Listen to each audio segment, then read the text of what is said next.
Hello, and welcome to RSM's series of webinars for Academies for 2020. We're disappointed not to be getting out and meeting you face-to-face this year. We would normally be seeing a lot of you at seminars or roundtables with a good opportunity to discuss current issues and some of the things that you need to think about going forward. We didn't want to miss that opportunity completely, so thought the best way of approaching it would be to deliver this webinar series, looking back at the year that is shortly to end, what was in place there, what's changed, getting ready for year-end accounts, things you need to think about, governance issues you need to think about, reporting to the SFA and is everything in place to do that, and then looking forward also to 2021, some policy issues, strategic planning issues, what scrutiny you might need in place going forward too, linking into the recently released financial handbook and really looking to make sure that you've got all the tools that you need to go forward into 2021 and in clearing out the year end for 1920. Your speakers for today are myself, Stephanie Mason, and Louise Tweedy. Louise will introduce herself later, but just to say a couple of words about me. So I'm Stephanie, and for RSM I head up the work that we do for further education colleges and for academies.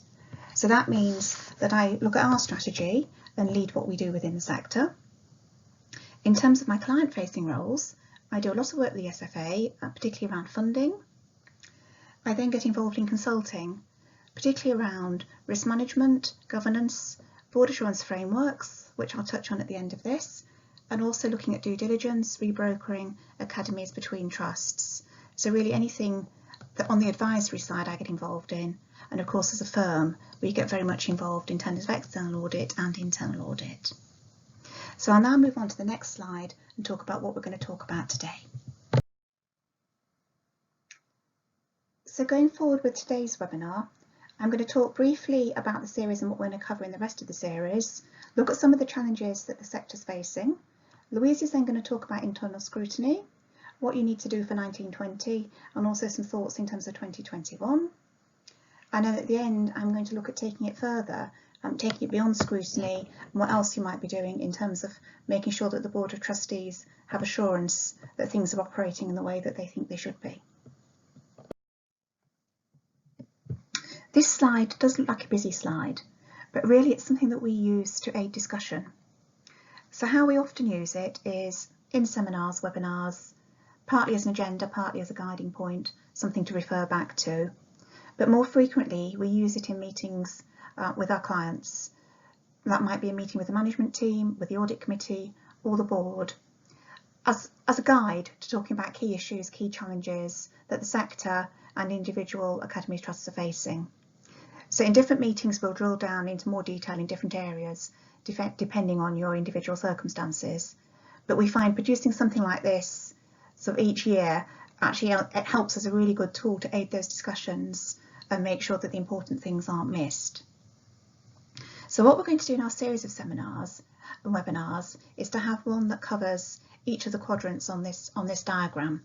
So today we're going to be looking at policy, predominantly on internal scrutiny, but also touching on a few of the other issues there. We'll then have a webinar on governance, looking at risk management and board assurance, moving on to one on financial health. Within that, looking at some of the key issues there under other factors, but concentrating on something that we're increasingly getting more involved in the sector around distressed academies, i.e. those academies which are struggling within financial health and maybe looking to move between multi-academy trusts, or those multi-academy trusts which are looking to bring in new academies or looking to bring in still more state schools into the academy family, and getting involved in due diligence, what you need to know, what you need to look at before you make that final decision to move. And then under the COVID quadrant there, looking at some of the risks that you're facing, I think partly from year to date so far, in terms of what has happened, what funding has been available to you, what additional costs you've had in terms of PPE, additional cleaning, etc., and how you're going to get ready for welcoming everybody back in September. So it's really a bit about risk management, a bit about then also looking at accounting, looking at claims, making sure that claims have been appropriately made and so on. So a bit there around the COVID-19 and the new experience this year. So without further ado now, we're going to move into the policy area, and Louise is going to pick that up and start to talk about internal scrutiny. Hello, I'm Louise Tweedy, a partner in RSM specialising in education. I work with Academy trusts, colleges and universities. The services that I deliver focus on providing assurance and advisory work in the context of internal audit within Academy trusts. As part of this, I've been involved in developing our thought leadership in respect of internal scrutiny, which is the focus of the webinar today as part of the policy section of our series of Academy webinars. In the Academy's Financial Handbook that was issued with effect from the 1st of September 2019, there was a significant change, which was the repositioning and the expansion of the section on internal scrutiny.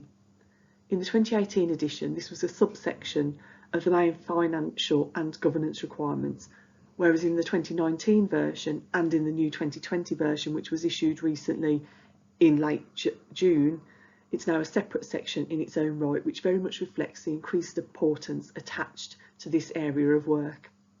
The purpose of internal scrutiny as defined in the handbook is a must requirement and sets out a number of the aspects that we're going to explore in more detail as part of this webinar. Firstly, that a programme of internal scrutiny is required, and we'll run through how that programme ought to be developed. That independent assurance is what internal scrutiny is required to deliver and how we assess independence and objectivity. That it's to cover financial and non-financial controls, which deliberately takes it beyond the scope of the former responsible officer checks that those of you that have worked in the Academy sector for some time will be familiar with, which were entirely focused on financial controls, and also ensuring that risk management procedures are operating effectively. So a number of different aspects there that make the current framework of internal scrutiny a more broad and far-reaching approach to assurance within the sector than was previously seen in 2018. The Academy's Financial Handbook makes clear that the person undertaking the internal scrutiny work needs to be independent and objective. To meet the independence criteria, they set out some examples of who could undertake internal scrutiny at the Trust. This includes employing an in-house internal auditor, a brought-in internal audit service from a firm or other organisation, the appointment of a non-employed trustee to deliver the work, or the peer review by a chief financial officer from another Academy trust. So those are the four options available in respect of who to choose to deliver your internal scrutiny programme.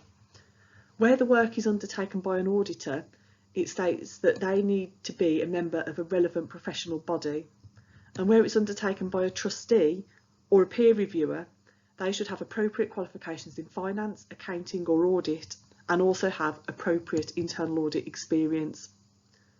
So the suitably qualified criteria very much comes into play there. It's not just about being independent and objective, which is a test that could be met potentially by a non-employed trustee and the chief financial officer of another trust.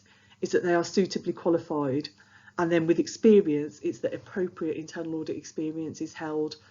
So whether the chief financial officer of another Academy trust may well be a qualified accountant, but do they have the internal audit experience? And the reason that's critical is that the ESFA requires that the individual undertaking the work is able to draw on technical expertise.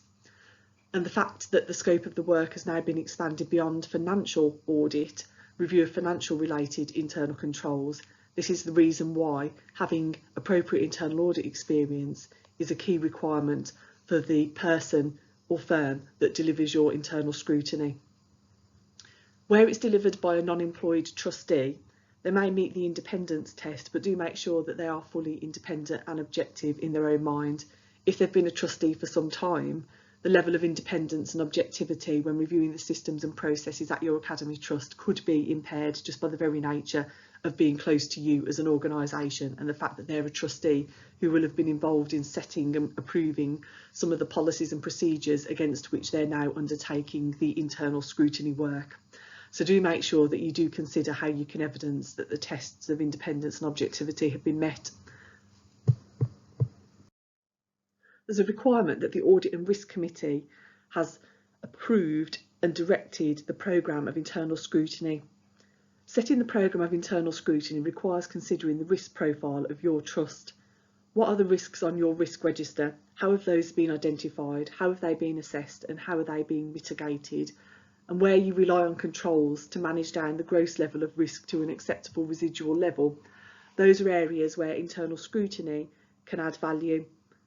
Don't forget that it should focus on both financial and non-financial areas of activity. So the financial areas will include payroll, creditors and debtors, general ledger controls that was previously included in the Responsible Officer programme of work. However, the non-financial aspects can cover HR related matters, recruitment and staff selection. It can cover estates and facilities management, including health and safety. It can include areas like GDPR and how you're complying with requirements for data protection. A whole host of areas that need to be driven and informed by your individual risk register and the issues facing you as a trust. If during the course of the year or over time, over the course of a 3-year cyclical programme, the trust does change in size or complexity, for example, previously you only had 30 primary schools, you've now taken on a secondary school, even though in size you may not have grown significantly, the complexity has changed because you've got a different profile in respect to the type of school within your trust. Where you do grow significantly in size, i.e. take on a lot of schools, then these are areas where you need to think, actually, has that changed our risk profile? And therefore, do we need to revisit the programme of internal scrutiny that we had developed to make sure that what we have agreed still meets the requirements to enable us to have a programme of internal scrutiny that is driven by our risks and that programme covers those effectively. It's important, after you've determined the areas to be covered in the programme of internal scrutiny work, that the Audit and Risk Committee has regular updates on how the work is progressing and the findings that are coming from that work. The updates at the committee meeting should be delivered by the internal scrutineer, so that's the person or the firm that's undertaking the programme of internal scrutiny. That's so that members of the Audit and Risk Committee have the chance to directly challenge and ask questions of the person who's done the work, rather than having to direct those questions to management. That provides the independence and objectivity in action because you will hear it directly from the individual or firm that has undertaken the work on your behalf. The meetings of the Audit and Risk Committee should have enough detail so that they can see the recommendations that have arisen from the work, so that they know what needs to be done to enhance financial and non-financial controls in their trust and also the risk management processes. And where recommendations have been raised, it's good practice for the Audit and Risk Committee to then maintain a log of those and to receive an update from management in subsequent meetings as to how those are being implemented and whether they're on track to be implemented in accordance with the date that they agreed and included in the internal scrutiny report. The Academies Financial Handbook also says that the findings arising from internal scrutiny must be made available to all trustees. And the reason for this is that all trustees are accountable for the governance, risk and control environment of the trust. The Audit and Risk Committee is the committee that reviews that in a greater level of detail and provides comfort and some assurance up to the board. However, all of the trustees equally need to understand what findings are arising and how those have been taken forward, so that in the statement of governance that's included in the financial statements and members report each year, they're aware of the basis for that, where it's drawing upon the work that's been included in the internal scrutiny programme.